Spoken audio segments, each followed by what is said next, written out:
How to boost your productivity with Trello. Hello everyone, welcome back to another video. In this video, we're going to be talking about boosting our productivity with Trello and all the tips that I can give you. So basically, Trello is a very diverse product with a lot of features and a lot of handlers to use, okay? So in our case, I'm going to tell you a few of the steps and things you can use to be very productive in this. So the first thing is you're going to make sure you're going to use all the features on the card, okay?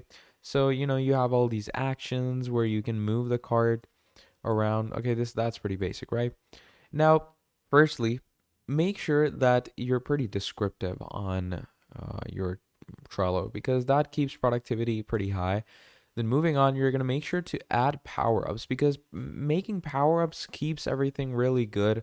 It keeps everything really professional and it keeps a really nice, good workflow because you have so many integrations and power-ups. And there's just great power-ups and integrations like you can integrate with big names like Gmail, Microsoft Teams, Email to Board, Google Drive, and a whole lot more. And moving on, you can also use automations, okay? And what your automations do is that these are rules and buttons, email reports that you can have for yourself. So yeah, the top tips that I like to give you are use power ups, which are your integrations, use automations that can obviously boost the more professionalism and productivity in your Trello.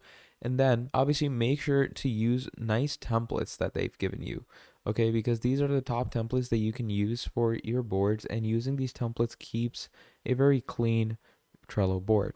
So yeah, that's about it. Thank you for watching, and I'll see all of you next time. Goodbye.